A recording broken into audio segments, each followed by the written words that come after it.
हर किसी के जीवन में एक ऐसा वक्त आता है जब उसे खुद को साबित करना पड़ता है, लेकिन कुछ लोग इस वक्त को अपनी तकदीर बदलने का अवसर मानकर संघर्ष करते हैं।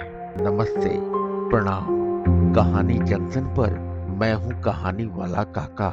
ये कहानी ऐसे ही एक पिता की है जिसने अपनी कठिनाइयों को अपनी संतान के अच्छे भविष्य के लिए एक चुनौती के रूप में लिया।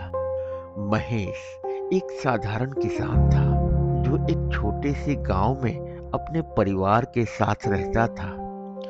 उसके पास जमीन तो थी, लेकिन उपज कम थी और जीवन कठिन था। महेश का सपना था कि उसके बच्चे अच्छे स्कूल में पढ़ें ताकि वे उस संघर्ष से बाहर निकल सकें जो उसने अपने जीवन में झेले थे। महेश की पत्नी माया भी एक मेहनती महिला थी। घर का काम, बच्चों की देखभाल और खेती का काम, यही उसकी दिनचर्या थी। उनके दो बच्चे थे, सुनील और पूजा। सुनील की उम्र 8 साल थी और पूजा की 5 साल।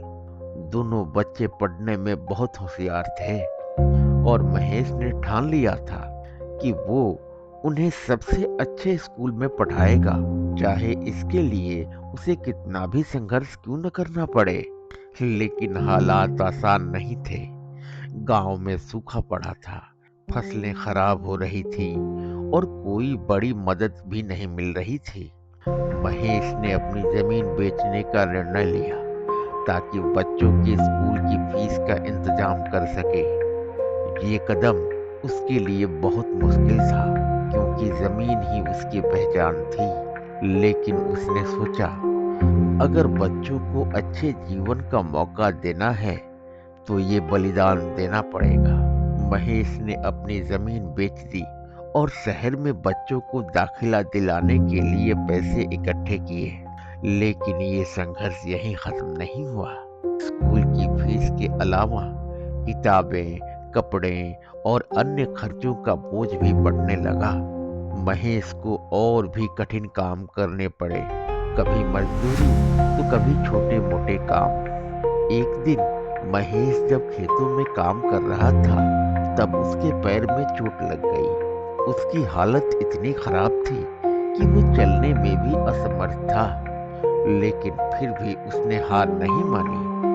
अपने बच्चों की पढ़ाई और उनके अच्छे भविष्य के लिए उसने अपनी तकलीफों को नजरअंदाज कर दिया।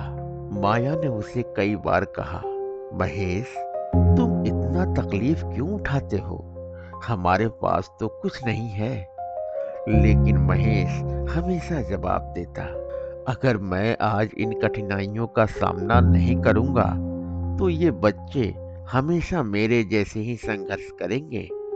समय बीतता गया। सुनील और पूजा ने अपनी मेहनत और महेश की उम्मीदों को सही साबित किया।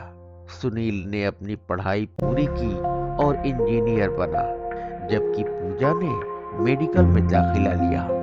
दोनों ही बच्चों ने अपने पिता के संघर्ष को महसूस किया और उनके बलिदानों का सम्मान किया। महेश का सपना पूरा हो चुका था। उसकी आंखों में एक संतुष्टि थी क्योंकि उसने अपने बच्चों को एक बेहतर भविष्य दिया था। अब वो बूढ़ा हो चुका था, लेकिन उसकी मुस्कान में वही आत्मविश्वास था जो उसने संघर्ष के दिनों में पाया था। ये कहानी हमें ये सिखाती है कि किसी भी पिता के लिए अपने बच्चों का भविष्य सबसे महत्वपूर्ण होता है। वो किसी भी मुश्किल का सामना कर सकता है, बशर्ते उसके पास अपने बच्चों के लिए एक बेहतर जीवन देने का उद्देश्य हो। कहानी जंक्शन पर मैं हूँ कहानी वाला काका। ऐसी ही रोचक कहानियों के लिए जुड़िए कहानी जंक्शन से। धन्यवाद।